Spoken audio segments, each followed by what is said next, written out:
Hybrid அத்லெட்டா மாறுற பயணத்துல இது 49வது நாள். நாளைக்கு எப்படியா இருந்தாலும் ஹாஃப் செஞ்சுரி அடிச்சிருவேன். அதனால ஃபாலோ பண்ணாதவங்க எல்லாம் ஃபாலோ பண்ணிக்கோங்க. வாங்க இன்னைக்கு கதையை பார்ப்போம். காலம்பரை எழுந்து குளிச்சுட்டு சாப்பிட்டுட்டு வேலைக்கு கிளம்பிட்டேன். இது மண்டேனால பெருசா எந்த ஒர்க்கும் இருக்காது. அதனால நம்ம ஷிஃப்ட் முடிக்கிற வரைக்கும் ரொம்ப கடினமா சுலபமான வேலையெல்லாம் பார்த்துட்டு கடிகாரத்துல 1 மணி அடிச்ச உடனே டான்னு வந்து சாப்பிட உட்காந்துட்டேன். இன்னைக்கு கொண்டு வந்த லஞ்ச் சேமியா அப்புறம் சிக்கனு. 10 நிமிஷத்துல என்ன ஃபுட் செய்ய முடியும்னு அம்மாவை காலையில கேட்டேன். சேமியா மட்டும் தான் பண்ண முடியும்னு அவங்களும் சொல்லிட்டாங்க. அதனால எனக்கு இன்னைக்கு கிட்டியது சேமியா.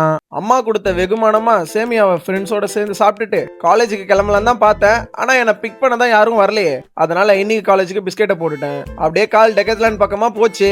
பூட்டு ஸ்டாக்கிங்ஸ்ல இதெல்லாம் வாங்கலாம்னு பார்த்தேன். ஆனா கையில இருக்கிற டப்புக்கு சின்னதா ஒரு கிட் பேக் மட்டும் வாங்கிட்டு கிளம்பிட்டேன். ஒர்க்ல இருந்து நேரா ஜிம்முக்கு தான் வந்தேன். மண்டே அதுவுமா கால் ஒர்க் அவுட் போட்டுருவோம்னு முடிவு பண்ணி ஸ்ட்ரெச்சிங் வார்ம் அப் எல்லாம் பண்ணிட்டு தரமான ஒரு லெக் டே போட்டு கிளம்பிட்டேன் நண்பர்களே. வீட்டுக்கு வந்து ஃப்ரெஷ் அப் ஆயிட்டு காபி குடிக்கலான்னு வந்தேன். காபி நண்பர் எனக்கு பிஸ்கெட்டை போட்டு அவன் மட்டும் தனியா காப்பியை குடிச்சிட்டு கிளம்பிட்டான் நண்பர்களே. நம்ம பண்ணதுக்கெல்லாம் இப்பதான் ரிவெஞ்ச் எடுக்கிறான் போல.